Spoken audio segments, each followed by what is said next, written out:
With Nautilus Pottery, and today I'm going to demonstrate how to chatter and specifically how to use my chattering tools that you might find in my Etsy shop. This is what they look like. There's 2 in a pack, and anyway, they have directions for use on the inside, and I have some videos, and this is actually one of the videos that you might see on how to use them. So these are the 2 that come in the pack. One is a 1-inch rounded top. The other one's 1/2 inch and it's kind of squared off. So we're gonna, I've already kind of prepped this bowl a little bit. I just trimmed a small foot. I didn't go down too deep because I didn't want to go through the bottom. So what I'm gonna show you is how to prep the bowl or whatever you're chattering on. So I'm gonna use, I like to use just natural stones in my burnishing. It's called burnishing. I have a couple stones that I like to use. You can also use like dry cleaner plastic, wrap it around your finger, things like that. But let's go ahead and get started. So I'm preparing the surface by burnishing it. Burnishing is just smoothing, you know, maybe it aligns those clay particles. It just really makes it very smooth. And it's gonna make a nice smooth surface to chatter on. So I'm gonna go ahead and inch down the bottom. Now I threw this bowl a couple days ago and it is now kind of past the leather hard stage and not quite, it's definitely not bone dry, but it's definitely, it's on the edge of, it's a perfect dryness for chattering. So it's definitely not sticky. So it is leather hard and then even a little bit more dry. So I can feel it. It's just really slick now. I'm just kind of going up and down till it's really super smooth and almost glassy. And you can see that sheen. All right, it's pretty smooth. It's smooth enough to show you what how to chatter. All right, so now I'm going to go ahead and I think I'm going to start with this long edge.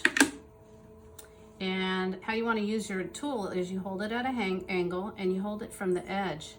And what's going to happen is it's going to skip along, and you'll hear it. You'll know that sound when we hit it. So I'm going to go ahead and brace my hand like this, and I'm going to increase my speed because it's all about the angle and speed, right?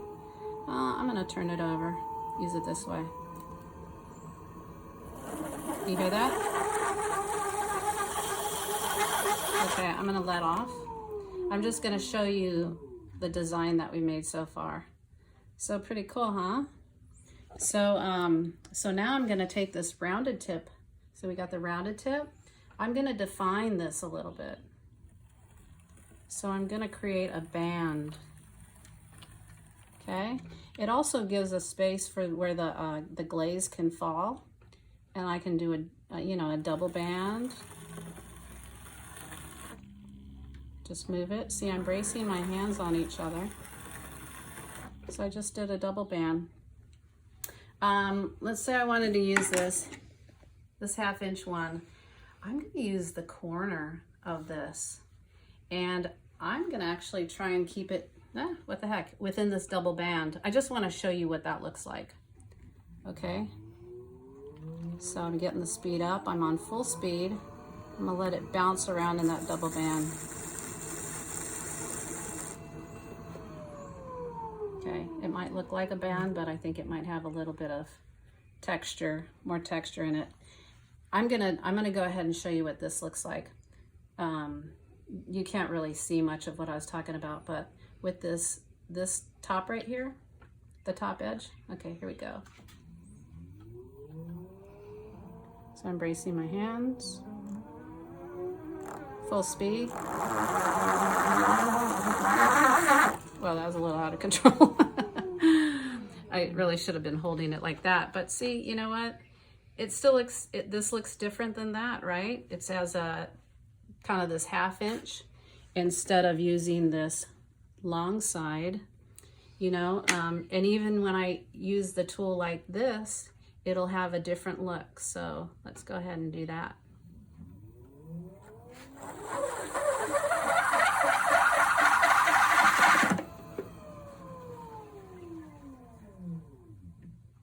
See, even has a little